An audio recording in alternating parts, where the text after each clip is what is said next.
Chapter 23 in our new moon recap is right now. Hi guys, thanks for coming back for another chapter recap as we celebrate the premiere of New Moon. I'm Dana Ward with Chapter 23 and it's called The Truth. It starts with Bella feeling trapped in a dream and then a nightmare, and she feels that she'd been sleeping for an extremely long time. She clearly remembers the horrific creatures, but she mostly remembers her angel and doesn't want to let him go. Something cold gently touches her, and she realizes that Edward in front of her is not a delusion, but he is really there. Basically, Bella is quite confused as to what happened in her imagination versus reality, and then she freaks out, thinking that she's dead and how badly it will hurt Charlie. Slowly, the truth of Edward's presence hits her. Bella had slept for about 14 hours. Edward then tells Bella that Charlie had told him to never come back to the house. They discuss an excuse to tell Charlie about why Bella had been missing for 3 days, but the two can't come up with anything right then. She decides that she must keep him talking so he doesn't leave. So Edward then tells Bella that he had been busy hunting, aka tracking, and he wasn't too good at it. Then he breaks into an explanation about how he thought that he left everything safe for Bella when he left, and he had no idea that Victoria was out to get her. Bella attempts to stay normal in an effort to make Edward forgive himself and simply be happy. It's really difficult for her because she thinks it will move them closer to the end of their relationship. Yet Edward reminds her that he cannot live in a world where Bella doesn't exist.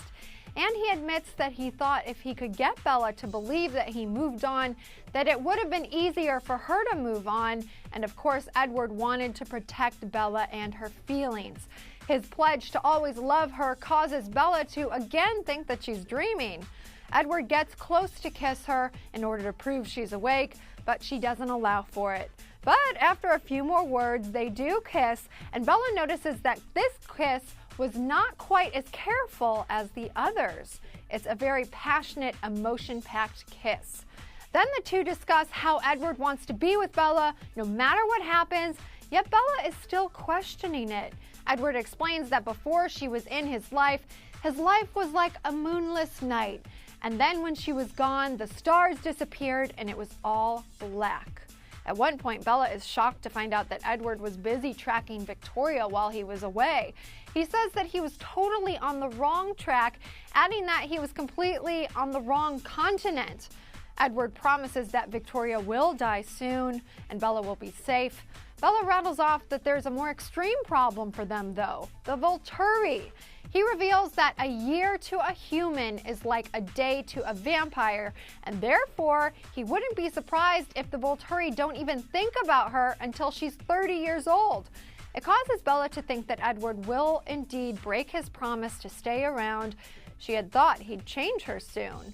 Bella gets angered that Edward wants her to stay human and keep her soul, so she decides to go to the Cullens home. She thinks the family deserves a say in the matter as well. End of chapter. So today's question for you guys is, why does Edward so desperately want Bella to hold on to her soul as a human, especially if he wants to spend forever with her? Leave your comment below or in a video response. And thanks again for coming back for another New Moon recap. I'm Dana Ward, reminding you to check out clevertv.com for entertainment updates 24/7. Also, don't forget to subscribe to our YouTube channel. We'll see you next time.